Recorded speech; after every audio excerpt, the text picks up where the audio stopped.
السلام عليكم ورحمة الله وبركاته حبايبنا وحشونا، كل سنة وانتم طيبين. طبعا الفترة اللي فاتت شفنا المشهد اللي صدر الترند على مستوى العالم كله، الشيخ وليد مهساس ابن الجزائر مع القطة في المسجد. وطبعا المشهد ده كان عفوي جدا، اي واحد خد المقطع حطه عنده مش اقل من 10 مليون مشاهدة، 5 مليون مشاهدة، مليون مشاهدة، كله بسم الله ما شاء الله بالملايين، يعني كله مشاهدات بالملايين. طب احنا ناخد ايه بقى من الموقف ده؟ الموقف ده فيه حاجات كتيرة جدا تاخدها من الموقف ده. قد ايه سماحة المسلمين ورحمة المسلمين، يعني مفيش بعد كده. وقد ايه ان مسجد الله سبحانه وتعالى الجماعة اللي وراه كله ساكت ولا يعلو صوت فوق صوت الايه الله سبحانه وتعالى. يعني اذا قرأ القرآن فاستمعوا له وانصتوا. يعني بص مفيش حد بيتكلم كلمة. وطبعا ده بيتصدر برضه للعالم كله ان الجماعة دول كلهم ساكتين والإمام بس اللي بيجرى. معنى كده ان القرآن إذا قرأ فنستمع كلنا ونسكت لما نسمع صوت القرآن. ثانيا الهدوء والسكون في المكان. برضو يعني في مواقف كثيرة جدا. برضو الشيخ وقراءة الآيات برضو لها معاني كثيرة جدا، انتوا لو خدت بالكم منها واجروا بس الآيات وتمعنوا بس فيها كويس. سورة الأنعام من أول الآية 146 لحد الآية 148 حاجة بسم الله ما شاء الله جميلة جدا جدا جدا، وكانت لازم تصدر العالم كله، والمشهد ده يصدر العالم كله بالآيات اللي موجودة ديت.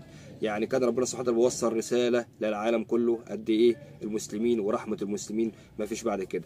طيب يجي معانا المشهد التاني اللي بيصدر الترند، برضو المشهد التاني ده بقى في مصر. المشهد التاني ده في مصر كان لازم برضو يصدر الترند، برضو لازم يصدر الترند كمان. نفس الموقف اللي حصل مع الشيخ وليد هو اللي حصل عندنا في مصر. تعالى هنسمع الفيديو مع بعض واحكموا انتوا بنفسكم. سجاد يا ابن الإمام. طبعا المعروف ان القطه دي من الطوافين، هي طبعا طوافه، هي لسه معديه سمعت الصوت الجميل والهادي ده بسم الله ما شاء الله، فوقفت وطلعت على جسم الشيخ على طول. نفس الموقف برضه طلعت على كتفه اهوت وعماله تقبل فيه، وفي النهايه برضه هتنزل برضه تبوس على ايديه، ومش هتسيب الشيخ على فكره.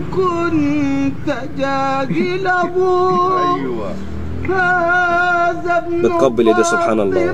بوس ايده إن كنت جاهله بجده أنبياء الله. ونفس الموقف بالظبط ثبات الشيخ والشيخ بيكمل قراءة والصوت بسم الله ما شاء الله برضه في غاية الجمال. ايوه سيبيه بقى يقول بقى. قول يا حاج خلاص خليه يقول. وليس قول من هذا بضائله العرب تعرف من أنكرت والعجم يغضي حياء ويغضى من ما سبحان الله مش عايز تسيب الشيخ، مش عايز تسيبه. فلا يكلم إلا حين يبتسم بكفه غيزران ريحها عبق من كف أروى في عرنينه الشمام.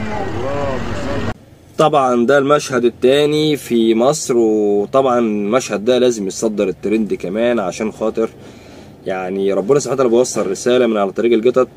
واكيد طبعا الرساله وصلت للكل، وصلت للعالم كله قد ايه سماحه المسلمين ورحمه المسلمين مفيش بعد كده. وفي نهايه اللقاء بشكر كل المتابعين، والسلام عليكم ورحمه الله وبركاته.